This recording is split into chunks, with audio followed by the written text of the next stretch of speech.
Ever had one of those days where you find a world-famous superhero passed out in your house? No. Well, two kids from Gotham City did, and it led to one of the wildest, most underrated adventures in Batman's history.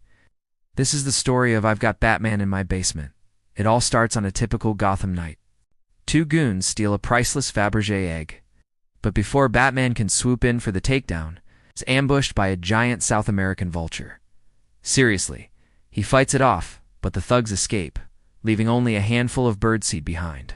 Meanwhile, in the suburbs, two young aspiring detectives, Sherman and Roberta, messing with their junior detective kit.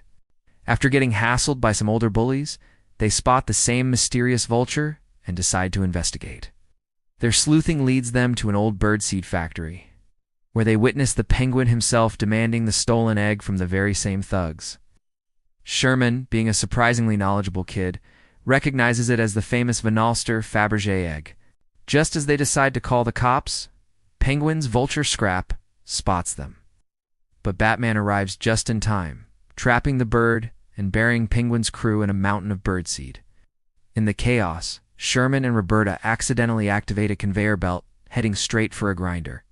Batman, ever the hero, saves them, but gets hit with a gas pellet from the Penguin.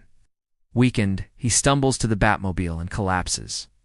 Thinking fast, Sherman and Roberta shove the unconscious Dark Knight into his own car and jump in. As Penguin and his goons try to break in, the terrified kids start mashing buttons, eventually starting the car.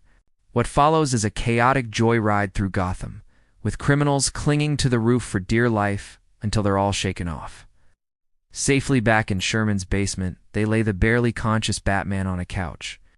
He manages to gasp out two words, capsule and visor. The kids are stumped. Roberta wants to call the police, but Sherman, embracing his detective role, insists on protecting their client's identity. Things get even crazier when the local bullies, Frank and Nick, find the Batmobile parked outside. While snooping around, they discover a package of capsules under the driver's side visor. A light bulb goes off for Sherman. That's what Batman meant. He grabs the capsules just as Penguin's vulture attacks again. Sherman and the bullies race inside, and upon seeing the unconscious hero, the bullies try to unmask him. Sherman valiantly stops them, protecting Batman's secret. But the trouble's not over. The Penguin and his thugs show up, cut the phone lines, and break into the house. As Penguin smashes the bourgeois furniture, the kids use gadgets from Batman's utility belt to set up a series of clever Home Alone-style traps. While the traps don't stop the villains for long, they buy some precious time. The chase leads everyone down to the basement.